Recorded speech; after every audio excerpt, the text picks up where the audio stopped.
And if the data is sensitive, no problem. Globus can be used to manage protected data.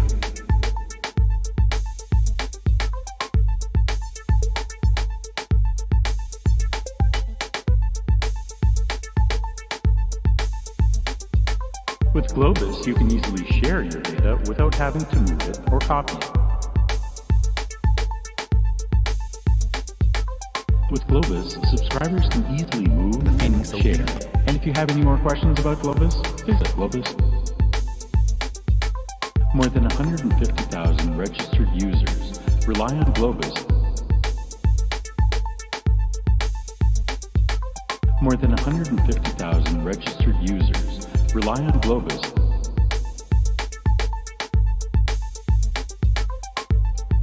If this sounds familiar, you're not alone.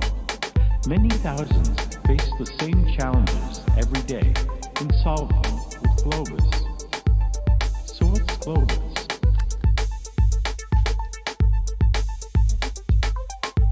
So what's Globus? It's a secure, reliable service. With the Globus platform, you can easily incorporate robust capabilities. More than 150,000 registered users rely on Globus. More than 150,000 registered users rely on Globus. And if the data is sensitive, no problem. Globus can be used to manage protected data.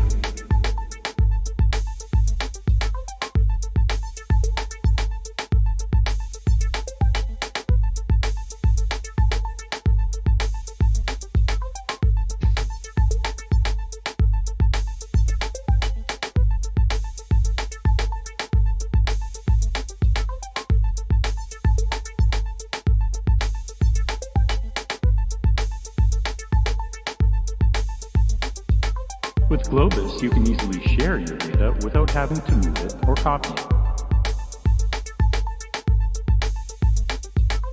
With Globus, subscribers can easily move and share. And if you have any more questions about Globus, visit Globus.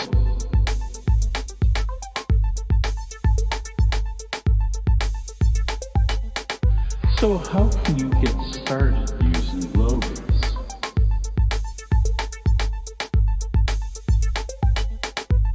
Anyone can use Globus right now for free to transfer files between Globus-enabled systems.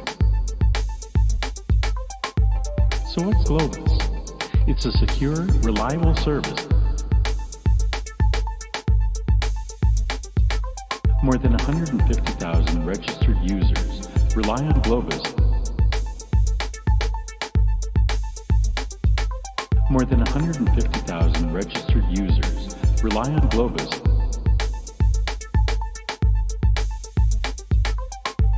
So what's Globus? It's a secure, reliable service. With the Globus platform, you can easily incorporate robust capabilities. And if the data is sensitive, no problem. Globus can be used.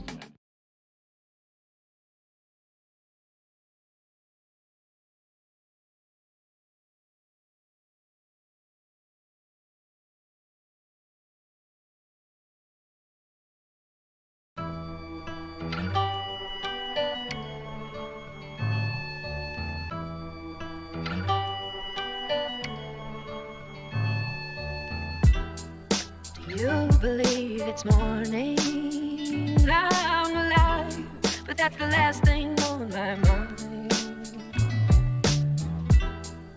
Do you believe it's morning, I'm alive, but that's the last thing on my mind.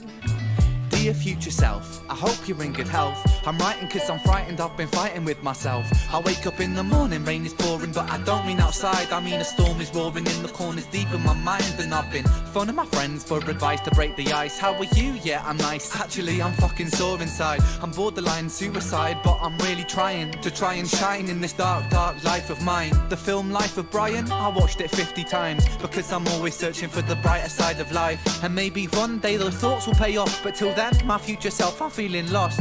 Ha. You believe it's morning, I'm alive, but that's the last thing on my mind. You believe it's morning, I'm alive, but that's the last thing on my mind.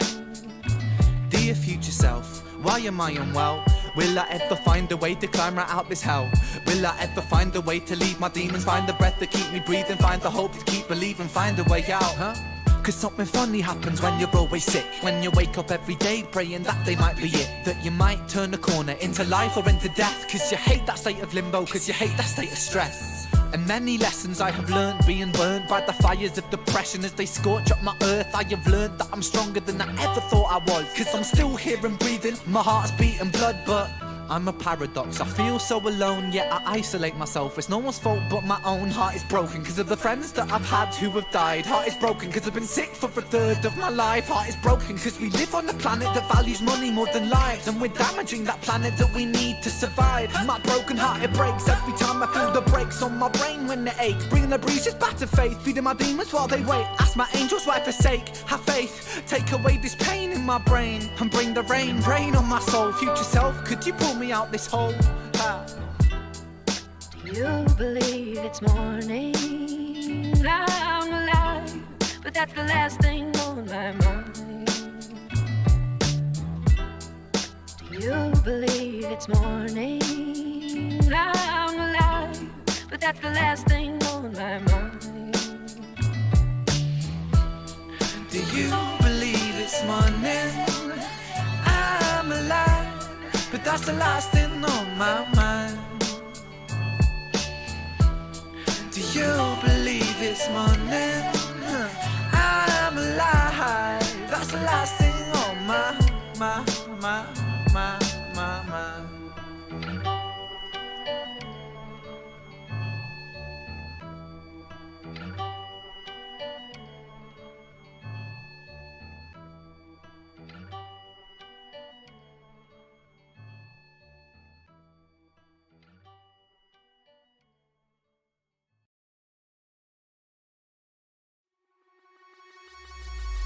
And we've been doing this since dark ages, with fast paces, taking rock and metal, throwing drum and bass in. This one goes out to the cell dwellers who stood alone, metronome, full force, and the trendsetters. Rock the people, rush the stage, keep the bodies moving, yeah, but now in the face. Crushing the metal, punching the bass, rocking the place in the place for takeover. Yeah, yeah, yeah. Race for takeover. Rush the stage. Race for takeover. Get ready, guys. Race for takeover. Will we make it out alive?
dark ages with fast paces.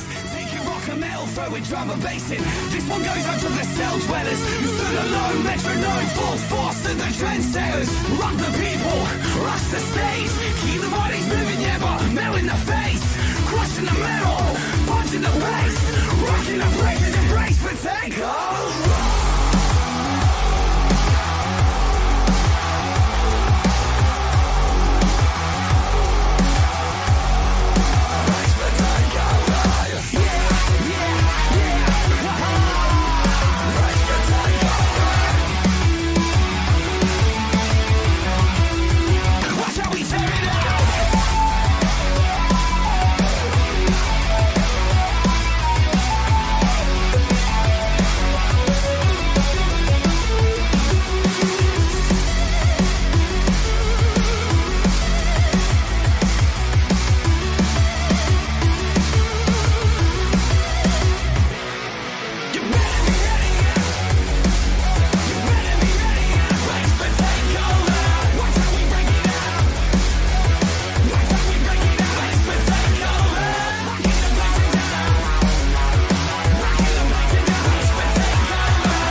What up, though?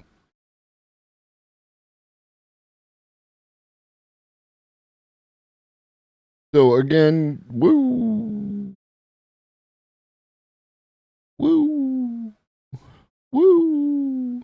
So again, sorry for yesterday and having to run out on all of you so abruptly. That is never my goal, right? Like, I am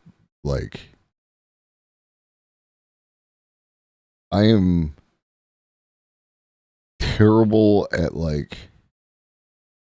keeping track of all the things, so I keep track of all the things, right? Like, I have timers, I have alerts, I have alarms, I have schedules in a calendar, because if I don't, then I'm just freewheeling it out here, just raw dogging reality, and it's a mess. But apparently someone told someone something and it didn't get to me, and that's what happened. So, but we improvise, we adapt, we overcome, and today all the things are accounted for, all the children are accounted for, all the children are fed, so we can focus on streaming.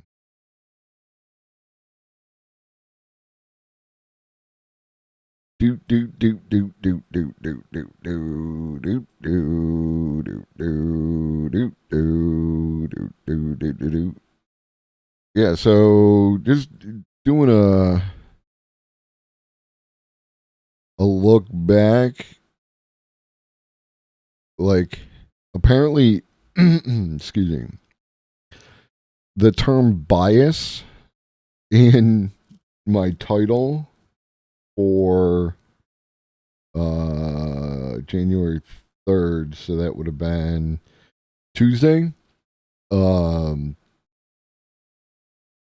ended up getting me 98 views, right? But bad training data sets On the VOD. On bad training data sets, I only get 16 views, so. Clickbait titles. Clickbait titles. I'll do clickbait titles.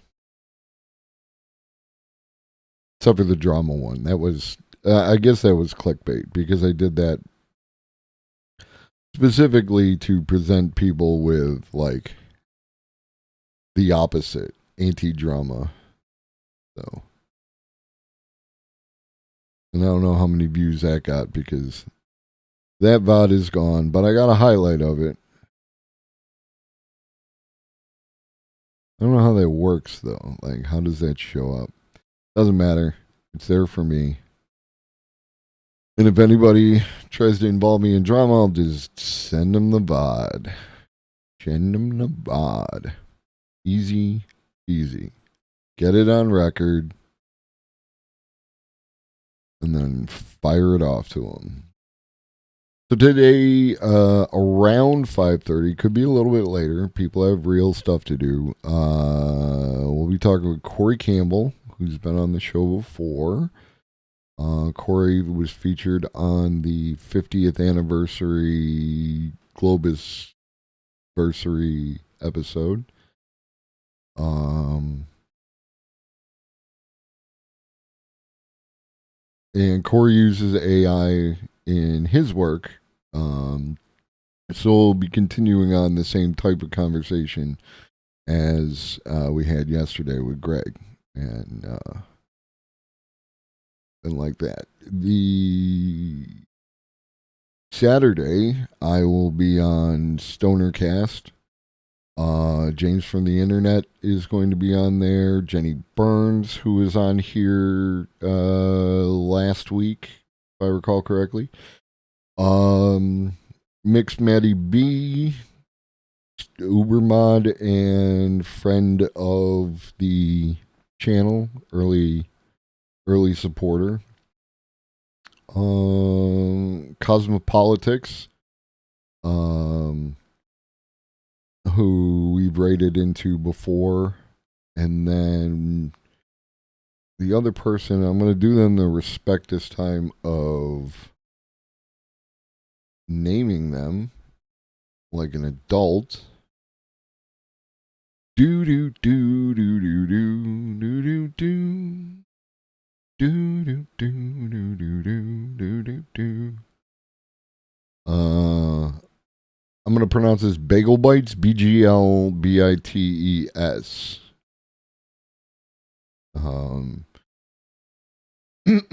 I will not be streaming that from my end. I will only be appearing on the program. But I will send out a notification in the Discord. If you're in the Discord, that's when that goes live. It'll be 7:20 Eastern, 4:20 Pacific, and like that.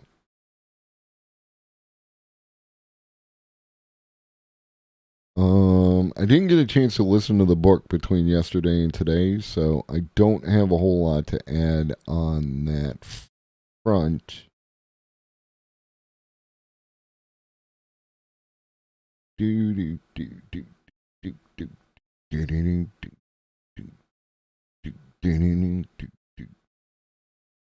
do. Bit of personal news.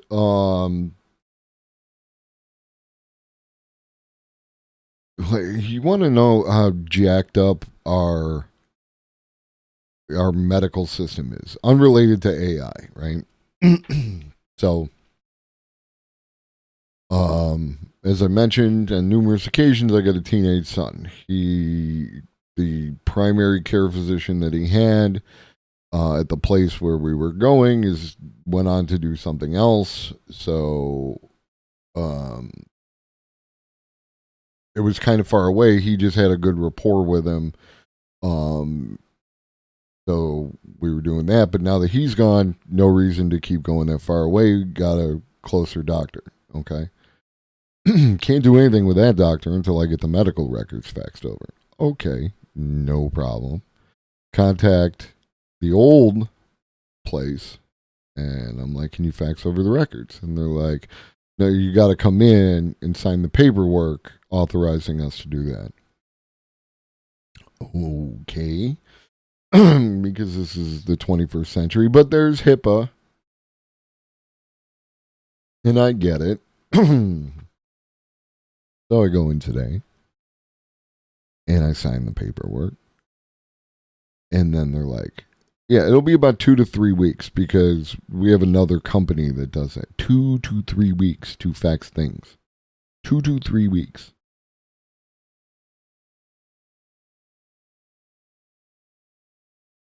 First of all, I thought we were making everything digital so that we didn't have to do this bullshit anymore. So let's get on that if you would be so kind. But 2 to 3 weeks to fax something.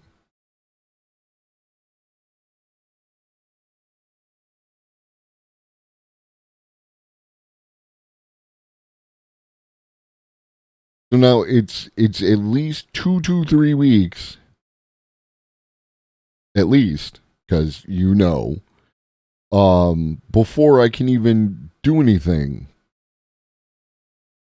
to get my son situated with the new doctor. And fun fact, my son is of a nature where not everyone meshes with him, right? And vice versa. So this could be the whole reason I was going to this other guy or taking him to see this other guy was for that reason, right? There was a closer one, but it didn't work out because he's got a phobia against needles, right? And whatever, people have that kind of thing, and it's so I could go through all this and then have to go through all this again. And it's like, what the fuck? Just digitize everything. Just have a database. Let's be goddamn adults out here. What the actual fuck? What the actual fuck? Well, whatever. As the saying goes, it is what it is. Do. Let's have some fun. Let's type AI into Twitter and see what we end up with.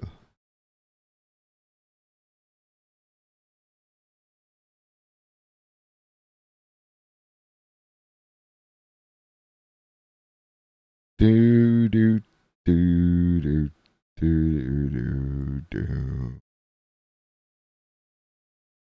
Feeling fucking zooted.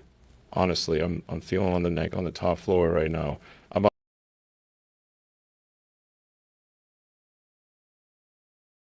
Wait, what are you doing? I just dropped 150 milligram edible, and I'm feeling fucking zooted. Honestly, I'm. Is this Elon Musk? Or is this fake? I don't know. You tell me. You tell me, chat. You tell me. Let me. I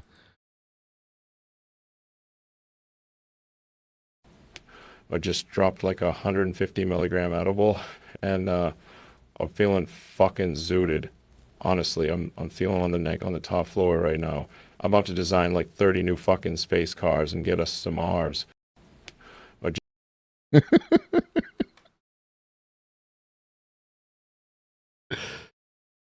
I mean, it says AI by Platypus, so we'll lean on the side that it's. All right, don't scroll. Don't scroll. Whoop! I forgot to put myself in front. There I am. Hello. But yeah, I mean, it fucking sounds like Elon. Really good.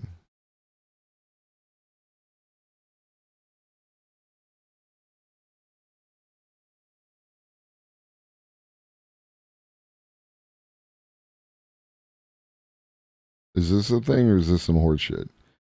You got another one for you.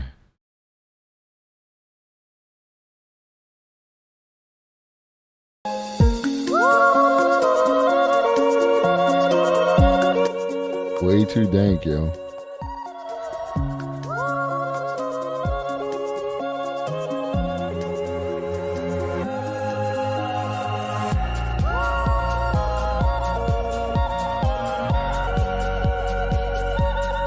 It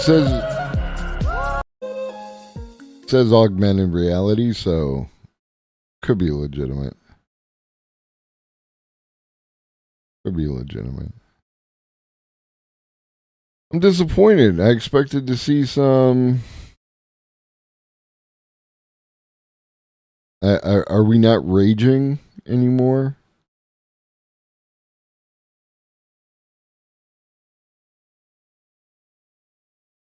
Let's do AI art and see if we're still angry.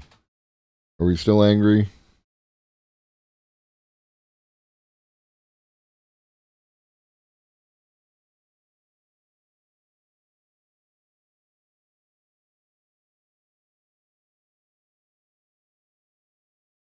La la la la.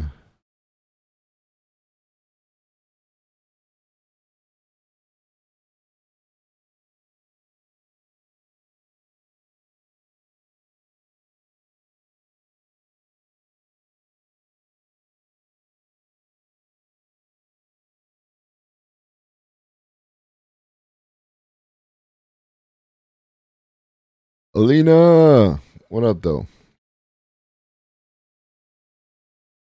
Oh, you posted something in the Discord I could look at real quick. But yeah, this person's angry. There was a poll that said the average artist makes 35 to 40K annually. Like, that just sounds like some words. Should I not look at what you posted?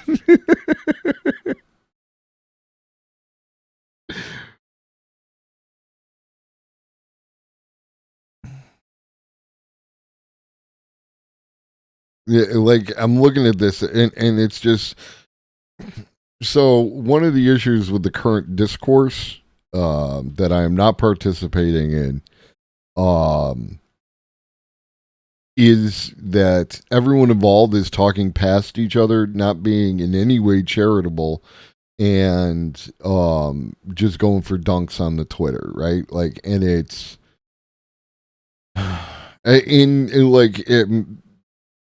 there's no, like, it's not a thing where, like,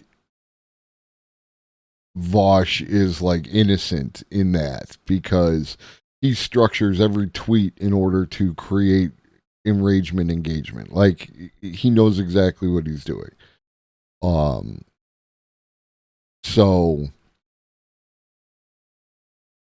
but still, everyone involved is just talking past each other, not actually talking about the substance portion of it as well, and that's what's happening here. Like, there's so much made up horseshit in here that, like, the more I distance myself from his content, the harder it is to believe. You like, no, like, I mean, I don't know. Ian just strikes me as someone who understands what it takes in order to get engagement. And is a total debate bro and king of the mountain and all that happy horse shit that we don't do around here. So, but whatever. The point is that, like, you know, this person, Cuddly Floofs, Cuddle Snuggles, AI art is a tool and nothing more. When artists demonize AI generated images, they say, please don't use this tool so that I can still charge you millions of dollars for my skills. It doesn't happen. Just, you know, like, whatever.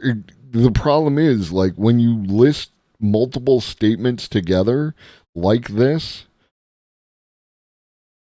then you have to, like, because of Twitter, you have to, like, counter the entirety of the thing. You can't, like, you know, you can't get into nuance and all that shit. And then, you know, there was a poll that says that the average artist makes 35 to 40K USD annually. That's not a lot. It's not a lot, but at the same time, what fucking poll? Like, who the fuck did you poll? And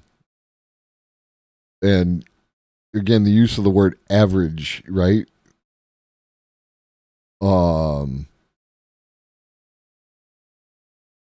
And and again, like I've said before, learn to draw is there are many things wrong with that statement, learn to draw, right? Many things wrong with that statement. And there is an elitism, there is an ableism, there are multiple things wrong with that statement, right? And then a lot of artists are below middle class, and the person making bank off all of our art is a hedge fund manager evaluated at $1 billion. Y'all who partake in AI art aren't Robin Hood. You're all sheriffs of Nottingham.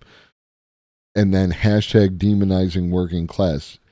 No, maybe because of this, right? Like this entire exchange is fucked up on multiple levels.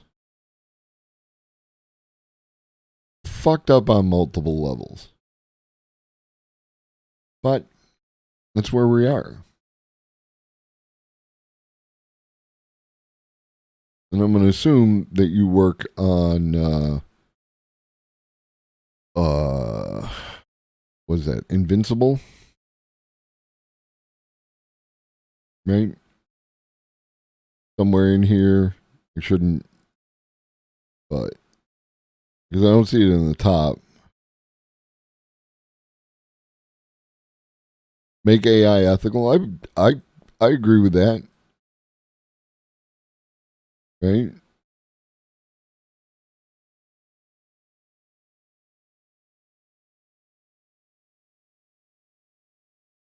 But I'm going to be charitable and I'm going to assume that they work for Invincible.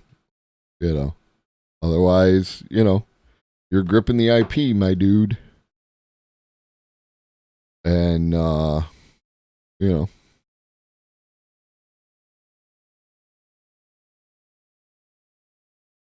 like that.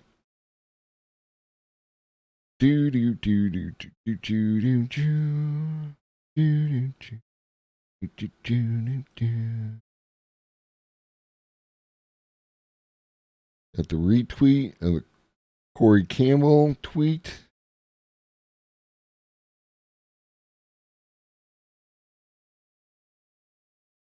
Yeah, so today we're going to be talking about biochemistry, AI, and like as we kind of got to with Greg, because we're dealing with a different kind of AI, there's the ethical concerns don't seem to be there, but by the same token, like one would assume, like Greg was saying yesterday, is like because things, used to be very slow because you would do one at a time with your iterations, and AI can do them very fast.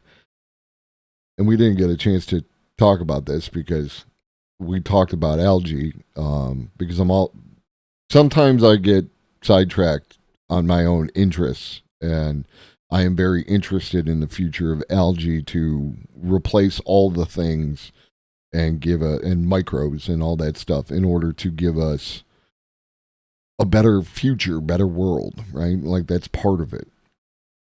But the one would assume that if you have X number of iterations to do and they have to be done manually one at a time, however that works, then that would require Y number of workers. And when you have AI doing that, one would assume that you're also, one of two things could happen, right? The same number of workers could be doing more work, or the number of workers becomes fewer because of the nature of capital. there could be other nuances to that, but those seem to me to be the primary things that would happen in that scenario. Looks like Corey is in the Discord. We'll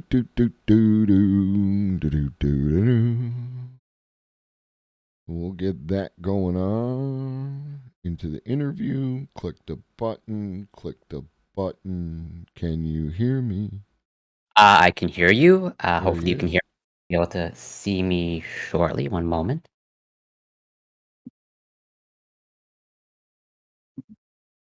Everything looks good. Hopefully, yeah, you can now both see and hear me clearly. So, welcome back. Nice to see you again. 1 second. Pleasure, always. Yeah, thank you so much for inviting me. This is really exciting for me. I love talking about science. I love hopefully educating about science, especially my field. So yeah, thank you so much. I appreciate it. It's absolutely my pleasure. Real quick, you want to introduce yourself to everyone who might not know you? Oh yeah, absolutely. So I am Corey Campbell. I'm a PhD candidate in biochemistry. You can find me on Twitch, twitch.tv Corey Campbell 84. I cover science. I try to go over quite a bit of research, and I cover some news, a little bit of politics, and I do the occasional workout stream. And occasionally, you go on panels. That you had one. Was it yesterday? Yeah, I was definitely on a panel yesterday. It was supposed to be about science and talking about peer review, and it was interesting to say the least. My understanding is it kind of went a little off the rails and fried Marcus's brain a little bit, homozygote and like that. But I didn't watch it myself. I know that Gremlo started watching it, and I can rarely do panels in the best of times, just because the amount of noise going back and forth with all the different voices talking. Yeah, absolutely. And there was definitely I don't know that I would say that the panel was ever on the rails. I think it started off the rails anyways, and it just further derailed. And totally, there was definitely some impassioned or passionate words exchanged by Marcus and a couple of the panel members. I was mostly at that point just a part of the audience. I happened to be on the panel, but I was mostly an observer. Mm-hmm. We are being very polite and charitable to everyone who is on the panel, and we wish them nothing but the best. Yeah, absolutely, 100%. So, okay, so the subject at hand. I wanted to look more into it before we got a chance to talk about it. But the nature of my life at this point in time was that I ended up with no time today. So why don't you give us a rundown on the AI that we're going to be talking about, how it is used in your field, so on and so forth. Yeah, I'll do my best. And also, so I caught a little bit of your chat with Greg yesterday from the peer review. Other great fellow scientist. I've spoken with him before. And it was super enjoyable. And I wasn't unfortunately able to catch all of it because I had to go on a panel. But so if I say anything that might be redundant from yesterday, I apologize. I'll try to keep things fresh. So actually, kind of to relate it to what I was watching, what I got from Greg yesterday. As at least from what I gathered, from the beginning of the conversation, he was focused on, he's a biologist, so the impact of AI on, basically in the genomics world seemed to be the vein of the conversation. And so, me as a biochemist, and many people understandably, I wouldn't necessarily expect someone to, understand the full distinction between, biology and biochemistry. Not that there's some sort of rigid wall between the disciplines. But yeah, generally speaking, biology, very often concerned with, DNA and genomics, understandably. And biochemistry is typically more protein-based work. I would say that's sort of like the rough distinction between the two fields. Mm-hmm. So how do they relate to each other? So, I think at this point, virtually everyone knows about DNA. The double helix, they look cool. And so, like, how does that relate to proteins? So DNA, gets converted or transcribed is a technical term to RNA. I guess virtually everyone now knows about, is a little bit more informed about RNA because they know about the mRNA vaccines. And then the mRNA gets translated into protein. And so, like, the protein is basically the final end product of that genetic information. And the best sort of analogy that I can currently come up with is like, if biology is a movie, okay, the DNA is the script, the instructions. But the actual, actors, which you observe on screen in a film, those are the proteins. Those are the ones, not to give actors all the credit in a movie, but they're the ones that, like, that's what you see kind of thing. And that's what happens sort of basically at the higher level of biology in terms of, like, proteins are the actors. They're the ones, like, doing the things to, like, keep you alive and carry out, complex biological processes and chemical reactions. So I'm not sure if I fully answered your question. What was your original question?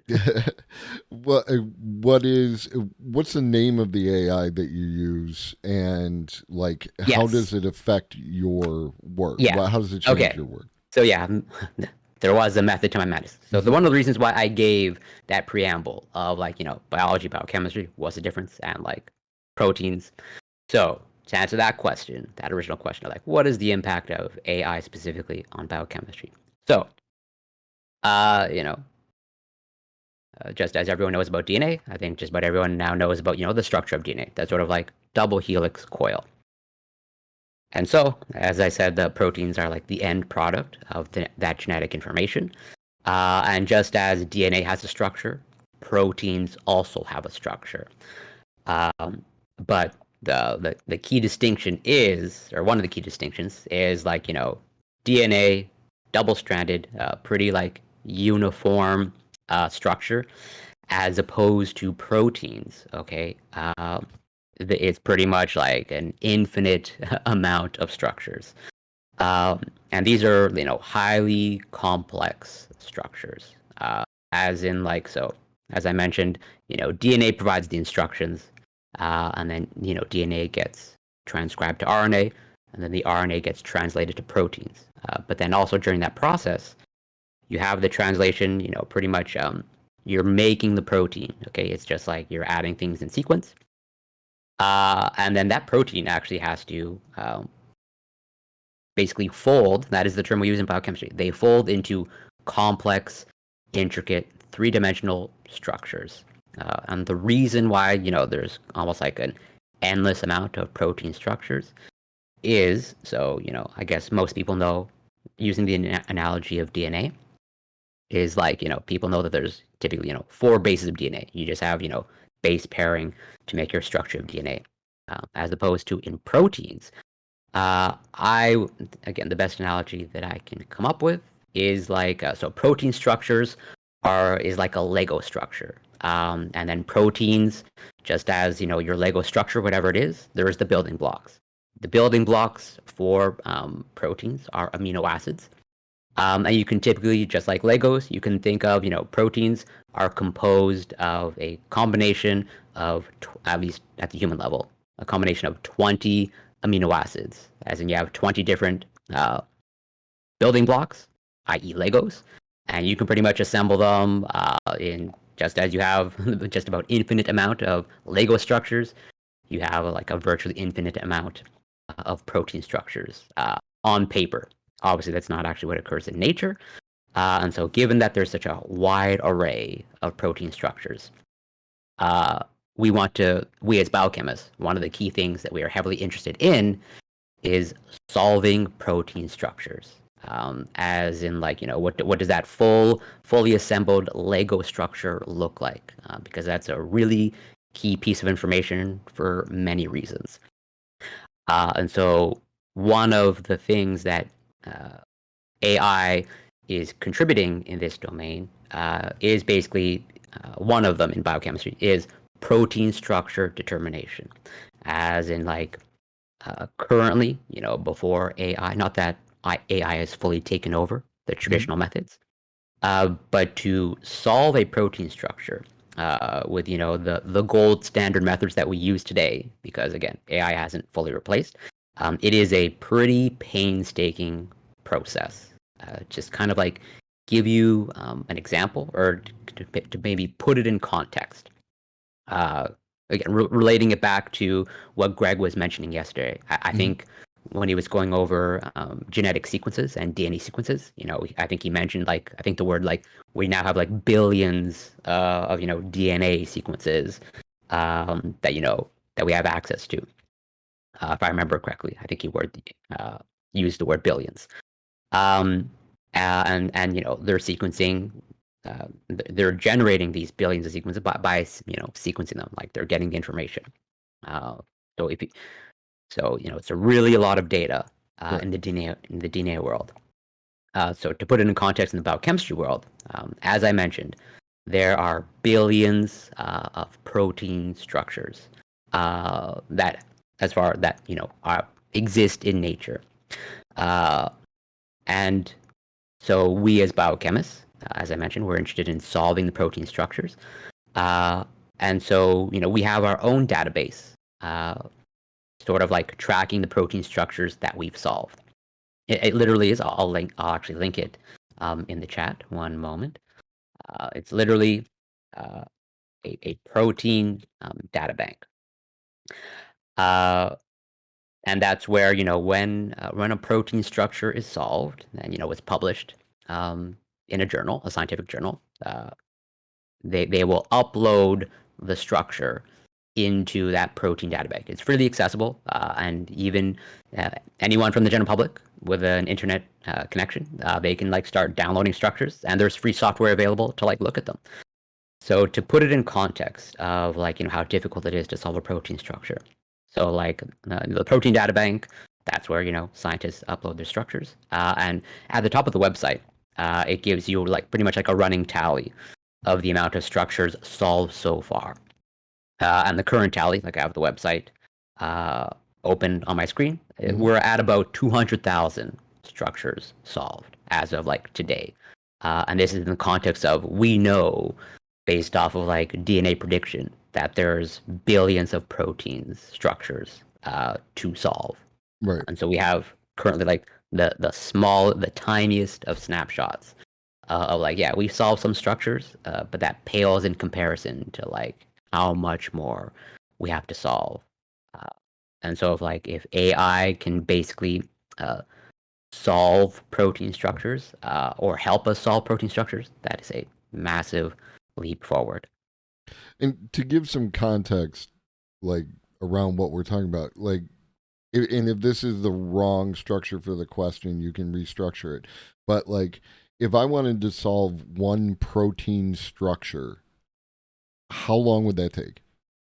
Yeah, that's a fantastic question. And here is where, and maybe even relating it to your previous conversations with AI in art, solving a protein structure is kind of more art than science. And actually, I can even maybe sort of give a mini lecture. Would you be okay if I shared my screen? Absolutely. Okay. So, give me one moment. I think a visual aid would be helpful. 1 second. Hopefully you're seeing something. I have to click this, and then let's make sure it's showing up for chat. It's in reverse, so I have to fix that, and we rotate that one. Nope. Flip that horizontal. There we are. And then let me make an adjustment to make it bigger so that everyone can No worries. see. Take your time. Actually, I can probably zoom in on my end. Yeah, that should be good. Solving structures by X-ray crystallography. Crystallography. Yeah, Perfect. exactly. So this is currently, so there's, as of, today, there's kind of like, 3 popular methods for solving protein structures. And this is, as of today, like pretty much like the gold standard in terms of like the most robust, the most accurate, and also I should say, this is, so like, yeah, we've, as I mentioned, in reference to the protein data bank, we've solved about 200,000 structures. But even then, like, what does it mean to solve a structure at the molecular level? Especially like, so, these are made by like atoms, right? Mhm. And elements from the periodic table. And so like, when we solve a structure and, it's like a picture, or like it's it's a structure, but these structures in nature, like they're moving, they're dynamic, they're going through constant motions. And so, when we're solving a structure, like we're really taking a snapshot, okay? And there's kind of like a certain amount of error associated with solving a structure, as in we're never really truly solving a protein structure because like it's dynamic, there's a lot of movement, and so that's not being recorded. And so there's, when we're taking that picture, and that actually really is what it is. So there's a certain, when we take that picture of like a dynamic thing, there's a certain amount of error associated with it. Like we never 100% know that this is the actual structure. And there's like a sort of a, basically, the error can be large and the error can be small. So there's, as I mentioned, 3 typical ways of solving a protein structure. And this one right here, most popular, because it allows you to solve the structure currently with the greatest degree of accuracy. Okay. And that's why it's the gold standard. And this is one of the reasons. So even though like it can result in like pretty high quality protein structure knowledge, the process of carrying out this technique, this is like the painstaking process. And one of the reasons, I'll get into it. So what do we do overall as like I'm going to do my best. This is going to be a test of how effective I am as a scientific communicator. So what we do is, it's called crystallography because we literally try to grow protein crystals. And actually, they should give an example here. Yeah. So these are like literal crystals made of protein. And so this is one of the biggest challenges. Like, how do you crystallize something? Because these are, in nature, in a cell, like it's in a solution, or it's basically in a liquid medium. And so, how do you convert, something, liquid in solution to a crystal? And this is not just like any crystal. This is like a very specific type of crystal. And so to do that, okay, these are proteins. So these, their natural environment is in the context of a living cell, surrounded by a whole host of other stuff. And so if we want to make a crystal of it, well, then we need a purified form of the protein. We need to be able to like take it out of the cell, and the protein, that structure that we're trying to solve, we want to purify. We're only interested in that because we only want to grow a crystal of that one particular protein that we're interested in. So we have to purify it. And that in and of itself is can potentially be a painstaking process, depending on the type of, protein involved. Like definitely it can be easy or it can be difficult. But that is a potential challenge, because not only do you have to purify it and, remove all the other cellular stuff, because you're only interested in the protein, but also to generate these crystals, you also have to have enough of the stuff, enough of the protein to actually get it to crystallize. So not only do you have to purify it, but you have to make sure that you're purifying a lot of the stuff. So that also further increases the challenges involved. And they go through, this is pretty much like the overall workflow, where, as they say here, you isolate let's see if I can select. Yeah, you isolate. I don't know if you're seeing my cursor or not. And then you crystallize. No, I'm not seeing, but I can follow along the flowchart. Yeah, it shows up now and again. So go ahead. Yeah, fair enough. Maybe I can make it a little bit. No, never mind. Or maybe there's a hand. But regardless, so yeah. The first step is purifying it and getting it to a high concentration, and then crystallize it. Okay, and then pretty much generating these. And here's where this is where the art comes in, because it literally is almost like throwing stuff at a wall and seeing what sticks. As in, typically what we do is we take our pure protein sample, okay, and then we dissolve it in something. We dissolve it in something that basically we manipulate the conditions such that basically it pretty much goes from a liquid to a solid in a slowly gradual state. As in, we literally make tiny droplets, and then that tiny droplet we allow for some evaporation to occur, and then as a result of that evaporation process, we hope that the protein starts to crystallize out of solution, and we hope that it crystallizes in the right way that we want it to. And so the art, like I said, comes in is like we don't actually know like the conditions that will result in crystallization. Like we pretty much, like, as of right today, since like people have done this and we have solved about 200,000 structures, we just start off with like, well, some other scientist tried this, so we'll try this, and then like we pretty much see if anything happens, and then with with enough time passing, basically, literally the process is like you make a bunch of droplets, you check in with them under a microscope. Like, so what's shown on the screen is like literally just this circular thing here on the right-hand side. That's a droplet.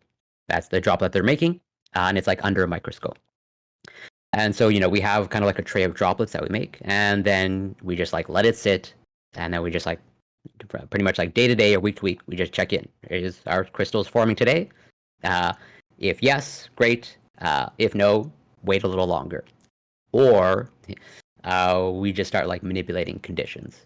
And that's pretty much, it's basically like a trial and error process. And also here's where it's like, it's an art where it's like this process, like it could just be like, when you make your little droplet, let's say the next day you check it, and whatever, no crystal. It totally happens where you've literally like you've had a droplet just sitting around for months, and then one day you just randomly check it and you've got crystals. It really could be like, oh, you make your droplet, and there are some proteins where you make your droplet, and you can actually like see it crystallizing. Like these are proteins that like we know the exact conditions and we've optimized it for this, where like you can actually see them crystallizing in real time, like under a microscope. But then for other ones, it really is like it can be days, weeks, months, potentially even decades, where it's like for whatever, like it really is kind of like a random chance. Wow. To a certain extent, not completely random, because like we're manipulating conditions, or like we're actually like trying stuff in a controlled way. But it has totally happened. There are stories of like, even my own boss, my PI that I'm doing my PhD for, or with rather, like this is like their expertise. And when they were studying, like they saw the protein structure, and like his literal story is like, I literally like prepared my sample, and I was checking it, and then like after like 2 years, like I don't know what happened. I just one day I got crystals, and so that is like one of the huge major barriers, because we really don't. This is just like a almost pure trial and error process. And it's just like if it happens, it happens. If it doesn't, it doesn't. And this isn't even the full workflow of like solving the structure, right? No, this is just like a step. Like, okay, what happens when we have our protein crystals, assuming it crystallizes? So that's where we go back to this, where pretty much what we do is, so we know the crystallography part of X-ray crystallography. So yeah, crystallography, crystals. The X-ray part is once we have our, nice crystal, and it'll be a tiny crystal, like I was saying, wildly exaggerating. It's like literally like super tiny crystals. Like this droplet here, that's a super zoomed in. Like this is the size of a pinhead. Okay, and so you can, or even like roughly that size. Yeah, it's like, what's that, 50 nanometers to 500 nanometers? Oh yeah, so yeah, it's shown here in red. Exactly. So like super small, less than a millimeter. So this is the scale. So 500 micrometers, that is half a millimeter. So super small. And even then, not to get too bogged down in super nitty gritty details. But like at some point, you need to like take one of those crystals, and extracting a crystal from a little droplet, not the easiest thing. Right. But like assuming that's all done, like you take your crystal and you pretty much subject it to X-rays. That's more or less what this figure is depicting. Where the best analogy that I can come up with is kind of like basically like a shadow puppet, where you put your protein crystal, or you have your protein crystal, and you bombard it with X-rays in a particular way, and then on the back, it generates what we call a diffraction pattern. Pretty much the shadow puppet part. And then from that, it's not exactly a shadow puppet, because like by looking at the shadow puppet, you can generally identify what it is that you're making. But basically, it results in a pattern, and then what we call specifically an X-ray diffraction pattern. And then from there, through some basically computational analysis, you can get your protein structure, or solve the protein structure, or what we call, you can generate atomic coordinates, and then you start like mapping it out. And then, from there, assuming everything checks out, you publish, upload to the protein data bank. And so that process, like, what is that? It can take anywhere from like immediately to years, decades. What is the average distribution at this point in time? Yeah, in this point in time, it's on the order, I would say, months to a couple years. Okay. Where I would say it's hard to give, because like, but that's like sort of my best rough estimate, or like ballpark of like, we have not perfected, but we're getting better and better over time. And so like, let's just say like the decade long process, that's more of the outlier. Right. And so it'll be somewhere between like months to a couple years, or like somewhere between 1 to 5 years, or like 6 months to 5 years. Okay. Pretty much somewhere in there.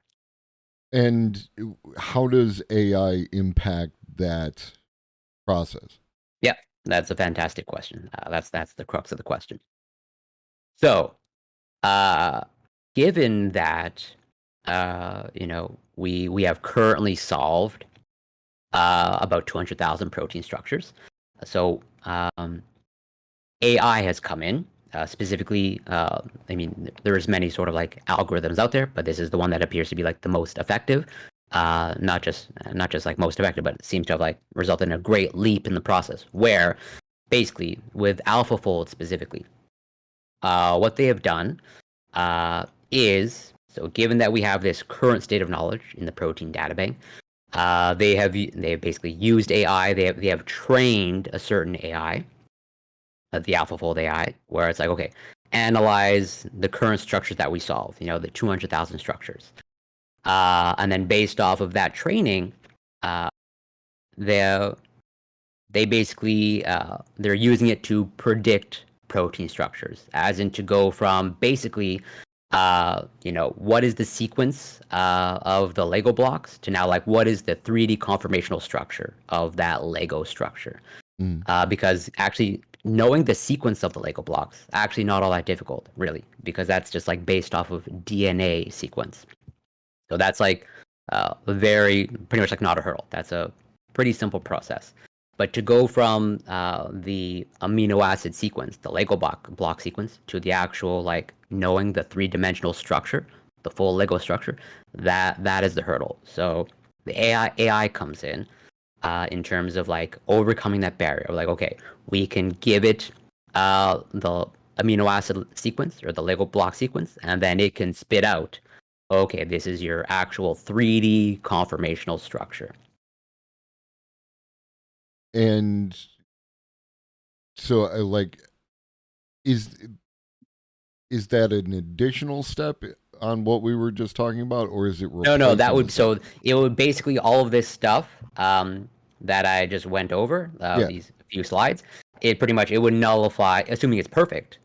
It would nullify, or assuming it's perfect somewhere down the road. It would pretty much all of this would be negligible, as in I wouldn't have to generate crystals. It's pretty much like going like from like straight, almost like straight DNA sequence to like, oh, now you know your structure. Right. So we're talking about going from 6 months to 5 years to like days, weeks, months in order to, or even hours, hours. That's a significant difference. Yeah, exactly. Again, assuming it's perfect, where it's like, that's why I tried to put it in context of like, as a result of like the work of solving protein structures and uploading to the protein data bank, like goes back decades, like decades and decades. And so even as a result of like decades and decades of research, we've only solved about 200,000 structures out of billions. And that's, and that's a result, one of the results, and that's one of the reasons, the reason for that is because of like the huge amount of time and effort required to solve a protein structure. Whereas like, it's potentially years, or like the rare chance, decades. And like if AI can come in like in the form of AlphaFold, and it's like, well, you no longer need to spend like months to years. It's just like an hours or a couple of days worth of work. Then that is an exponential increase in like productivity or like results. So we're not even at the point yet though where AlphaFold is like the main driver of doing the thing. We're still like testing AlphaFold in order to make sure that its results match up with our expectations. That's exactly right. So let's see. Is it okay if I share something else? Yeah. One moment. Let's see. What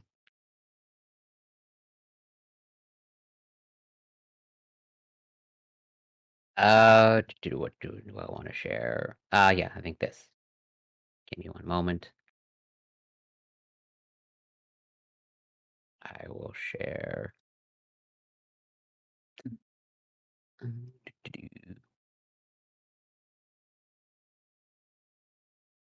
This. So hopefully you're seeing something else. Yeah, protein structure predictions to atomic accuracy with AlphaFold. Yeah. So,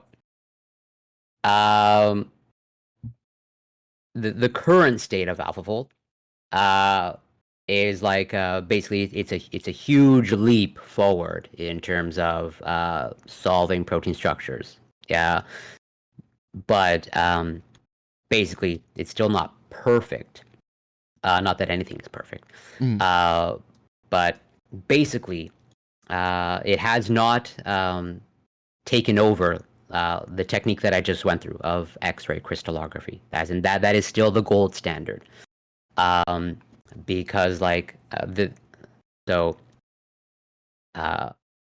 in the development of AlphaFold, this is where it gets maybe super nerdy. So, in our society, what do we typically do often? I'm not saying this is what we typically do in our society to like figure things out. We typically, or unfortunately, turn it into a competition. And that's literally what's referred to here. So there was this competition, the critical assessment of protein structure prediction, and it was the CASP 14 because it was the 14th, annual edition. of the competition, because AlphaFold has like currently won out, but there are dozens of other research groups that have been attempting to come up with like their own algorithm, their own AI to predict protein structure. And so AlphaFold has basically, it appears to have like won out when this competition took place in 2020. It was like AlphaFold and then a dozen or more other researchers with their own AI. And the competition was, what they do for the competition is, they have a set of solved protein structures, that, only the people, judging the competition, like, know, they have the answers. Right. And so what they do in this competition is they give the Lego block sequence of the protein to the researchers, and who have whatever their proprietary algorithm, and then they say, with these amino acids / Lego block sequence, now predict your 3D structure. And then once their AI gives their 3D structure prediction, then the judges, they come in and with their answer key, saying how closely do you match the answer, as in like how close are you to getting 100% on the test of your AI. And so when this competition took place in 2020, it seems like, well, not seem as right now, we now know that AlphaFold appeared to like really significantly outperform all the other researchers' algorithms. Like pretty much, I guess to put it in context, this is like, in a 100-meter, sprint, like this person just like in the form of AlphaFold just like blew away the competition. Like they sprinted 10 seconds and everyone else was sprinting 100 meters in like 15-20 seconds, just like really leaps and bounds. And this comes back to like basically the amount of uncertainty associated with protein structures, where it's like, the other algorithms, they were getting like, 60-70% close to like the actual answers in the competition. AlphaFold was like greater than 90%. It was like 95-98%. It really is like going from like, whatever, a C+, B- range to like, A+ range. Right. And that's why it appears to have been currently revolutionary. But it's still not perfect, because there are totally shortcomings. And some of those, one of the reasons why there are shortcomings is because, as I mentioned, there's like virtually an infinite amount of protein structures. And like the AI, like AlphaFold, is being trained on like those this 200,000 protein structures that we have currently solved. And so like this 200,000 of like, the potential billions of protein structures. So it's being trained on like a very small, a tiny small subset of knowledge. And so there's always going to be exceptions in nature. There's always going to be something that like, as of right now, given that, it's being trained on this small data set, it's like, it can't figure out everything basically. Right. Does that answer your question? Sorry. Yeah, because it's going to figure out the ones that are like, I guess, if I'm correct, most closely resembling the things that it already knows. Yeah, exactly. Where it's like, basically it's trying to predict an unknown with what we already know. But the reason, and like we don't. There's the unknowns that we haven't uploaded here because like they haven't solved. So it's not trained on those unknowns. And there's always exceptions in nature, like that presents a significant hurdle. So how would we know when it was right about something that we didn't know? That's an excellent question. And also I should say that what did I want to say? Right. In addition to it being trained on the protein data bank, also if I remember correctly, if I understand correctly, because so I will also fully admit I'm definitely not any sort of like world-renowned expert on AlphaFold, because that's more like computational bioinformatics stuff. And I definitely couldn't give you any sort of detailed breakdown on like the algorithm. I just know at a conceptual level that the AI appears to be trained from this protein databank, and also kind of like trained, or what's taken into account is kind of like evolutionary like relationships, as in like just as we as humans evolve at an organism or organismal level, proteins evolve, as in like, so many of the proteins that we have as humans, okay, you can find very similar proteins in the animal kingdom, other mammals, and also like down to bacteria, as in there are some proteins that we have in common with bacteria. There will be like definitely like differences, as in like I'll have the human form of a protein, and then like when it comes to like function, but if I compare it to like the similar one in let's say bacteria, it'll be like 30% the same, but it'll still carry out the same function. And so like AlphaFold also takes into account evolutionary let's say relationships, or the evolutionary history of organisms. And so to answer your question of like how do we know for sure, well, one of the ways is, well, we'll never know for sure, but basically if given enough time, where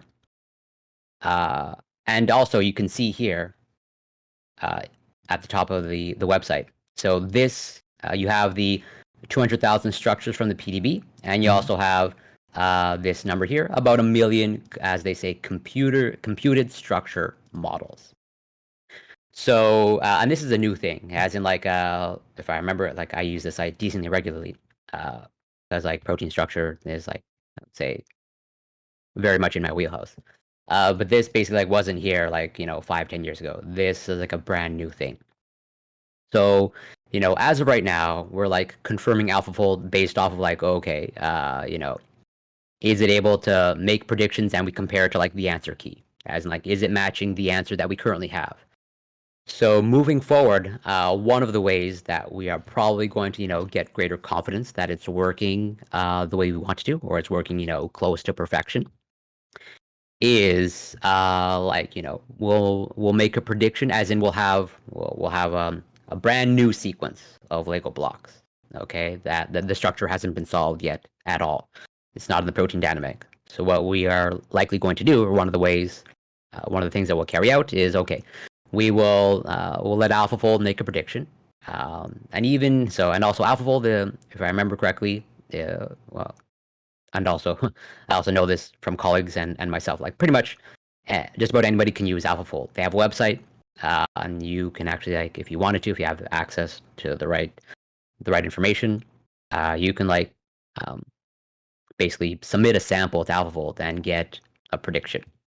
But to answer your question of like, so what we will do is we'll basically like generate, we'll have an unknown of our Lego sequence, Lego block sequence.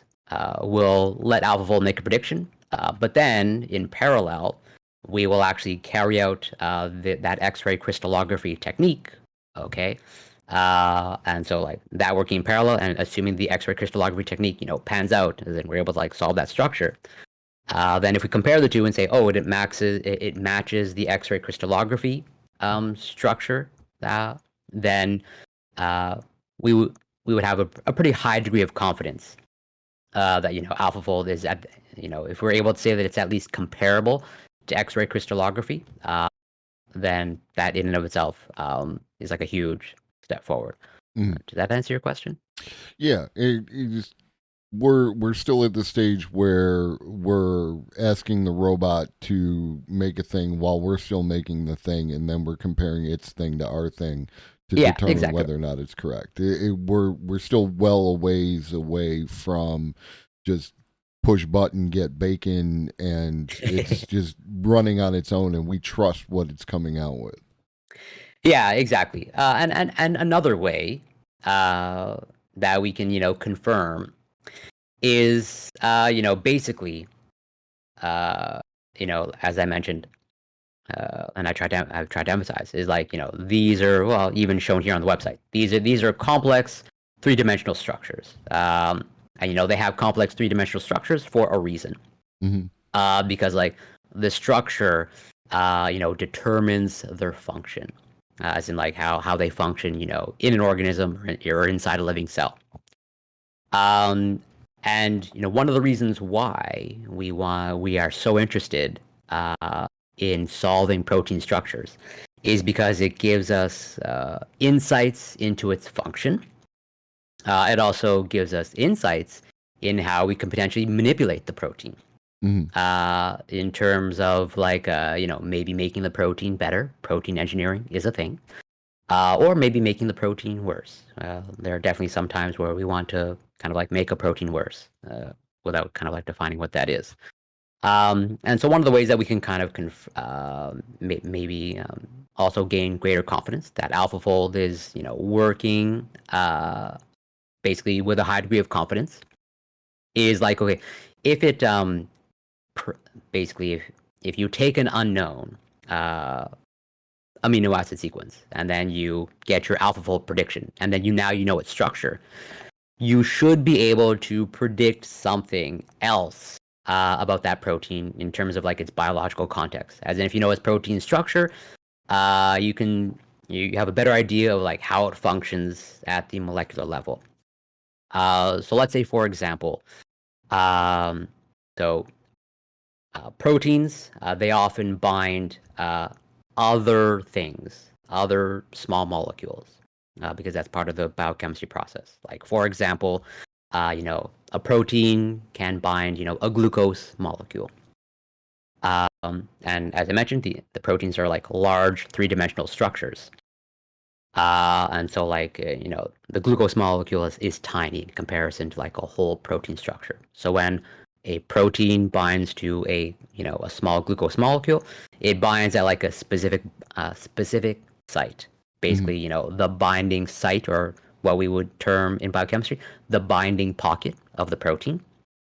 And so if you know now, as a result of AlphaFold, like you're able to say, oh, I know where the binding pocket of this protein is, then hypothetically, you can kind of like manipulate the pocket such that it no longer binds, for example, that glucose molecule. And so like if you actually carry that experiment of like, oh, AlphaFold predicted this structure, and based off of this structure, it looks like the binding pocket is here. If I go and mess up that pocket, well, then does it still actually carry out its function? Does it still like bind glucose?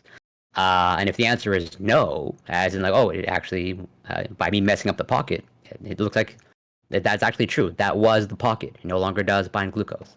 And therefore, AlphaFold was like correct in its prediction, or at least, in some respects, you can't say with 100% certainty because, you're just focused on a single portion of the protein. But let's just say if you're able to like be confident, like, oh, it got this particular site here correct, you can be reasonably confident, as in, basically proteins fold in like specifically. There's kind of like a really only, generally speaking, like one way a protein can fold where it's still functional. And so like if you know that the protein is functional, and then you're able to like manipulate it where it's no longer functional, well then you pretty much like know that that's its actual structure, if I explained that properly. Yeah. Like no, there's basically like only one right answer for a protein structure, basically.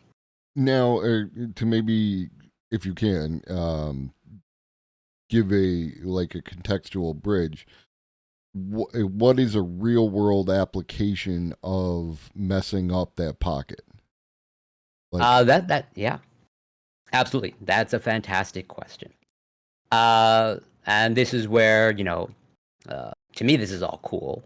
This is all sort of like at a let's say conceptual level or informative level. But the question is like, well, outside of scientists, like, who cares, right? Right. It's like, well, why should me, as the general public, care about protein structures? So one of the reasons why you should care, or one of the reasons why, let's say, pharmaceutical companies care, is because this is a huge part of drug design. pretty much like just about any drug out there that you can think of. Basically, it will bind a protein at some point. And just about any drug, the vast majority of drugs out there, they are therapeutic, or rather, their therapeutic effectiveness comes from its ability to bind a protein, in humans, if we're talking about pharmaceuticals.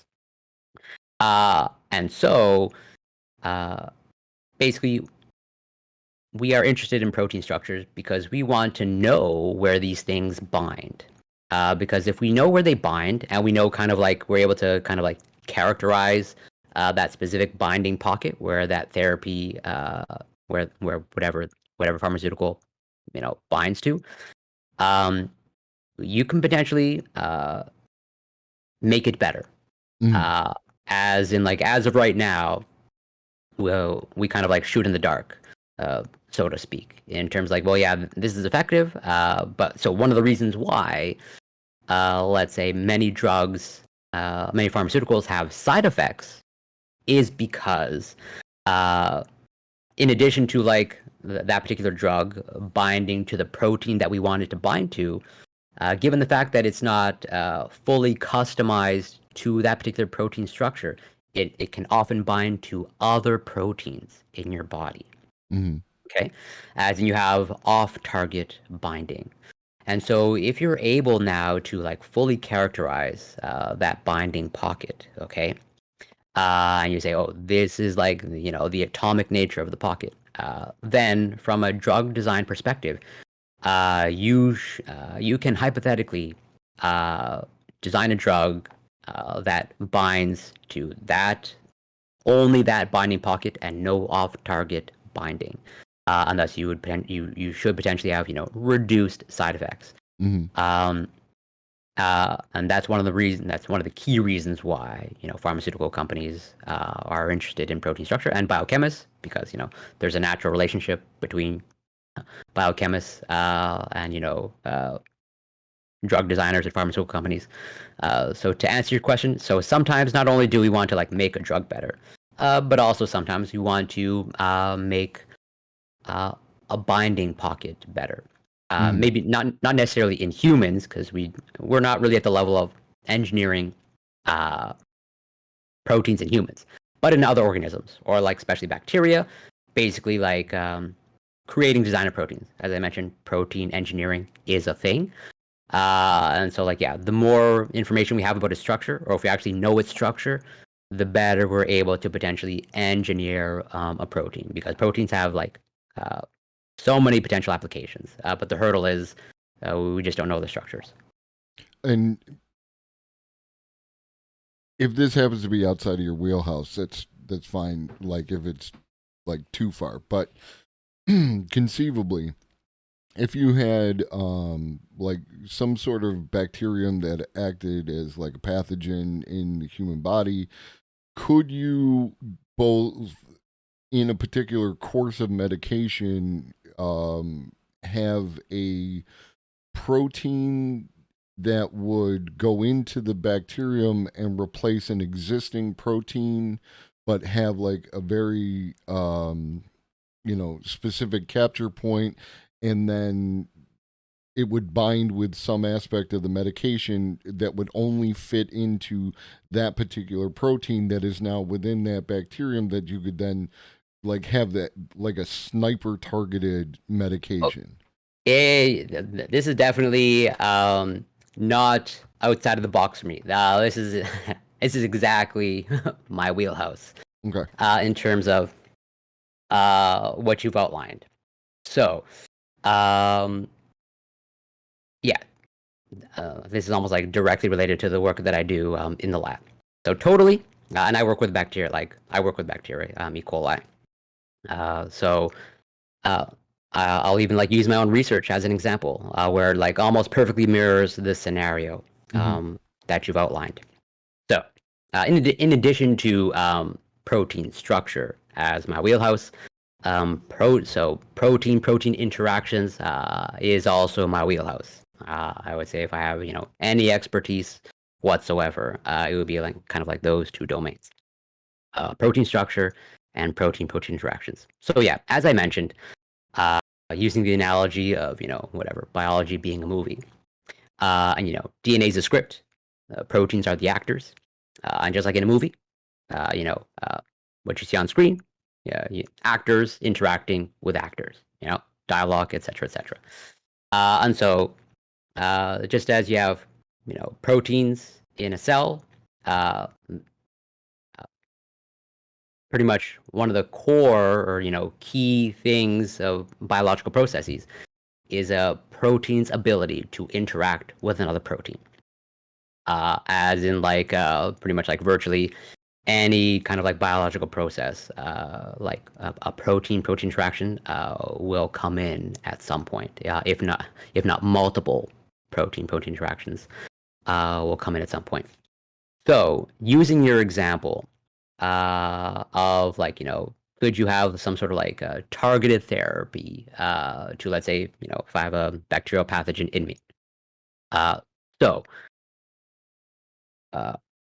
Basically the answer is yes, as in this is actually one of the strategies that kind of like our lab is trying to like develop, or like the path that we're trying to like go down. So to using kind of like my research as the example, so I work with E. coli.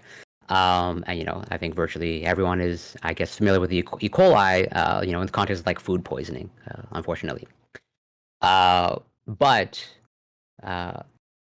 yes, there's totally, the pathogenic E. coli, and everyone has actually E. coli in them. That's actually part of, their natural microbiome.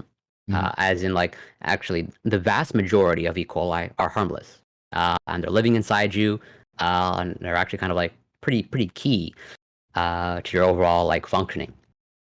But there's totally like the pathogenic E. coli that exist. So why does it matter, and where does, let's say, my work come in? So just as we as humans, we have to eat because we have nutrition needs. And in addition to energy needs, but so like we need our vitamins and minerals. So just as we need to eat to survive, also bacteria living inside you need to survive. And like just as, let's say, and this is like exactly my work, just as you and me and every human on the planet needs iron to survive, bacteria and the bacteria or the E. coli living inside you also need iron to survive. And so, like, where are they getting their iron from? Well, the bacteria that are living inside you, they're actually kind of like getting it from you. They're kind of like leeching off of you for their iron needs. And so, like, how do they do that? Well, one of the ways that they do that is they have a particular pathway, okay, basically a protein pathway that basically this pathway creates a molecule that like really binds iron super strongly. One of the reasons why I say it leaches iron from you is because like the molecule that the E. coli inside you make, it binds iron so strongly that it can actually like outstrip it from the iron that you have stored inside you. Like they literally have like a stronger magnet. So, most people are familiar with like anemia, sort of like an iron deficiency. So anemia, well, you have iron circulating in your blood. That's what gives blood your red coloring. Because you have hemoglobin, and so you have iron bound to the hemoglobin. So this small molecule binds iron so strongly, like it really is like a stronger magnet. It can like strip that iron from the hemoglobin, like from your blood. It's basically like super strong. Think of like you have like a fridge magnet.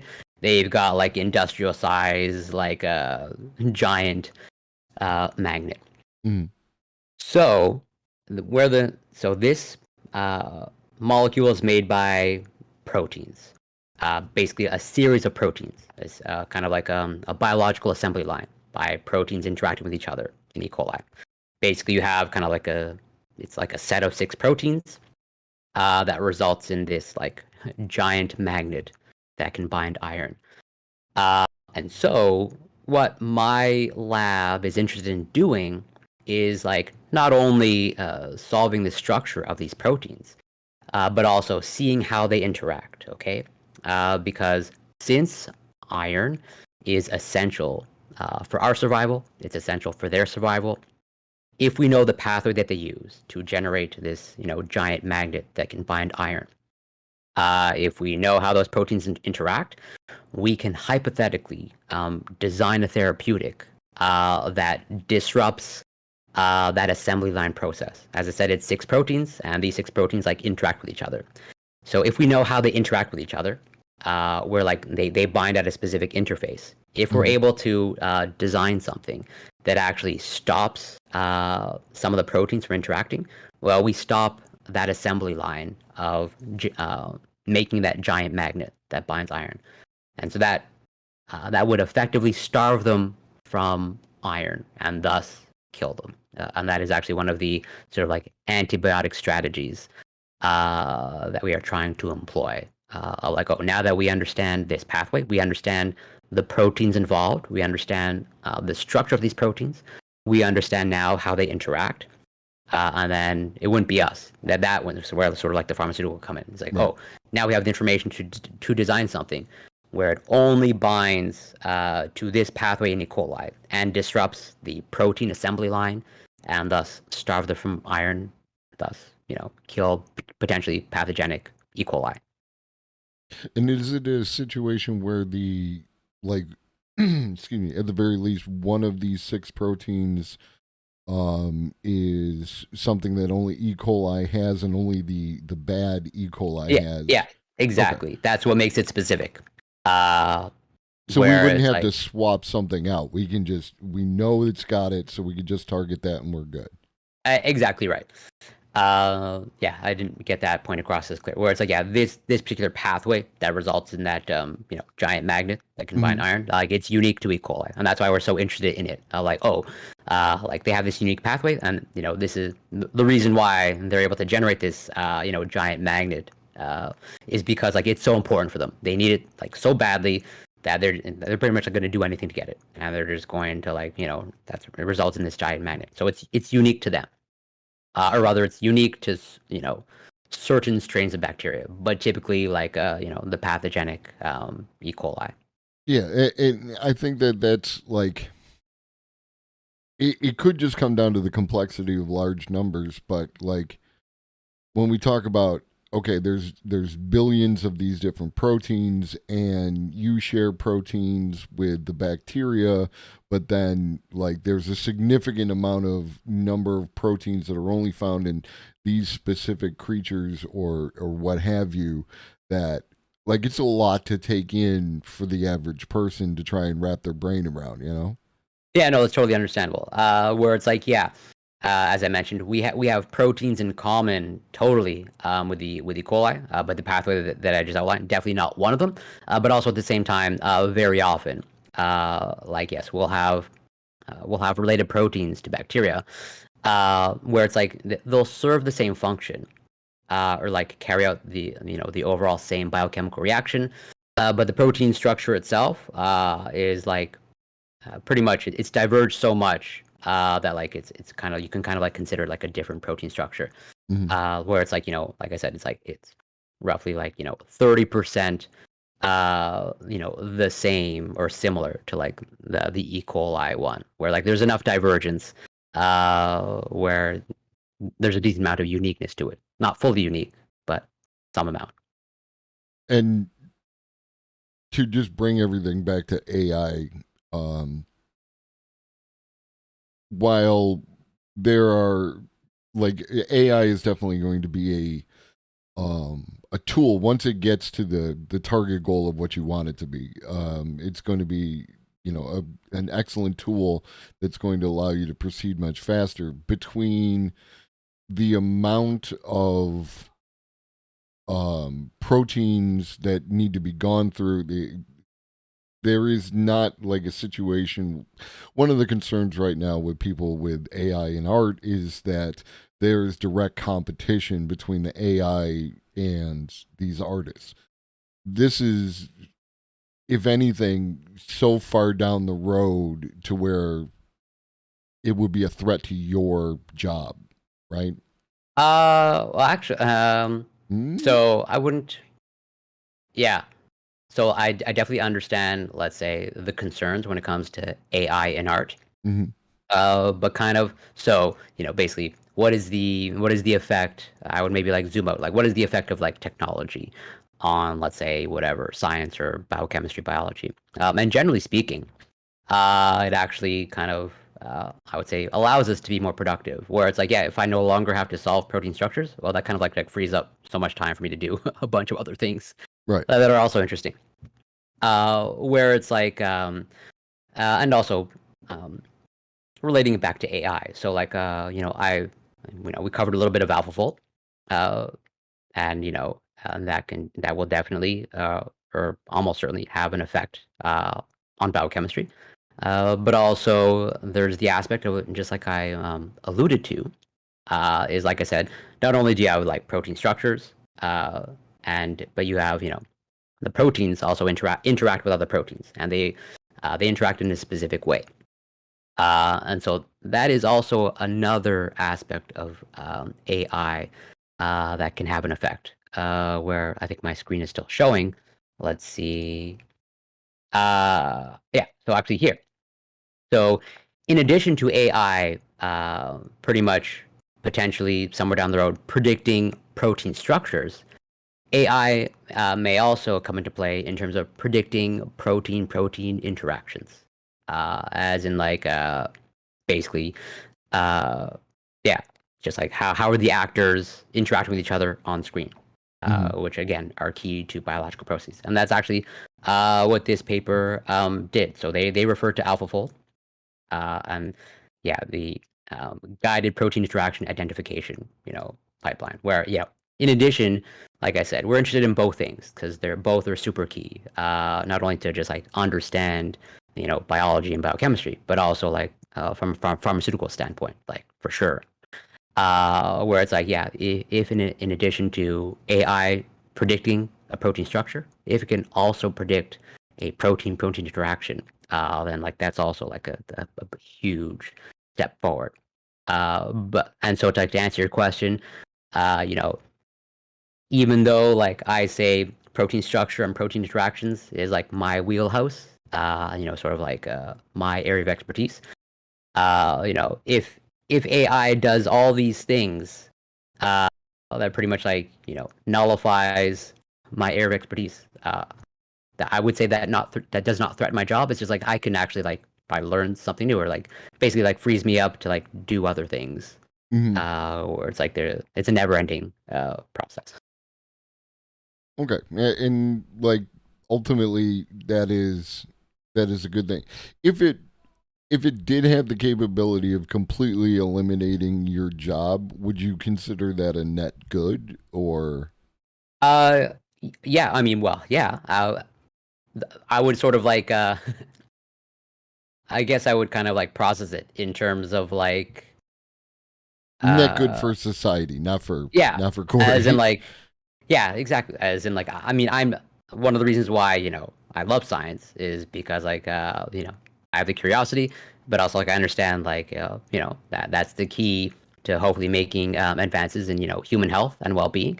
And so like if we get to the point where it's like we've just kind of like solved everything biochemistry wise, where it's like now we can I'm no longer needed. I would see that as like, as you said, an overall like net good thing. Like, oh, like yeah, job's done. So we've been talking for a little over an hour. I think we've covered everything that I wanted to cover. Is there anything that we haven't gotten to that you wanted to touch on? Off the top of my head, no.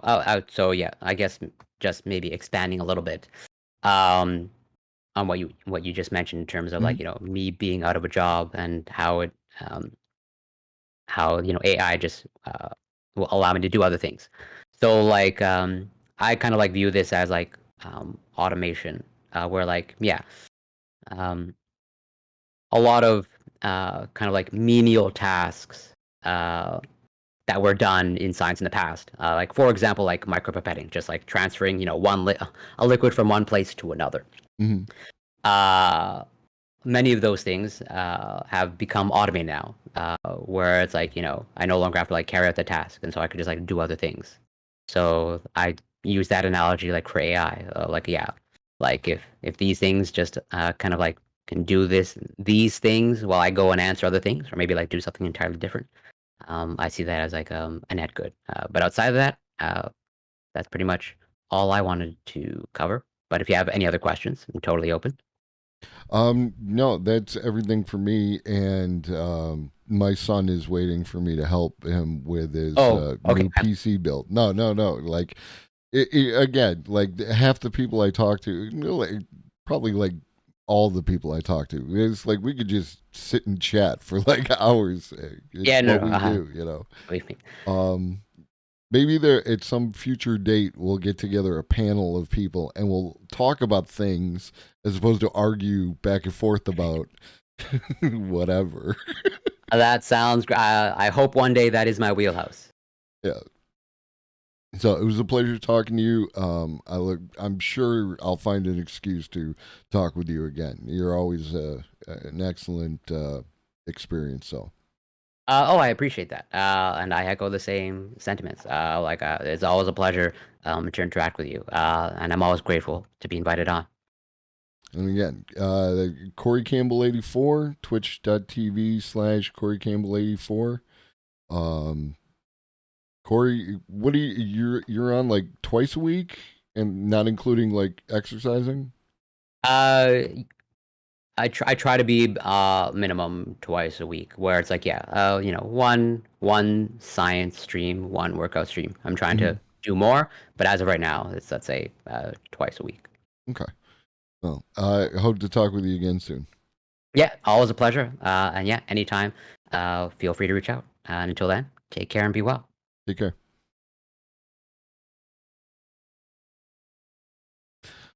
All right, folks. I know that like especially the science stuff can get a bit dense, a bit thick, but I think that Corey does a good job of communicating. I think Greg did a good job of communicating, and I hope that like acting as your avatar, I helped to clarify any questions that you might have had. We'll definitely, continue on this route. As I said, AI is in my opinion, obviously, is a net good on the whole. It's the other circumstances that create the problems. You know what I mean? So yeah, you can't hear, but I can hear. People are requiring my attention elsewhere. So we're gonna raid Paradigm.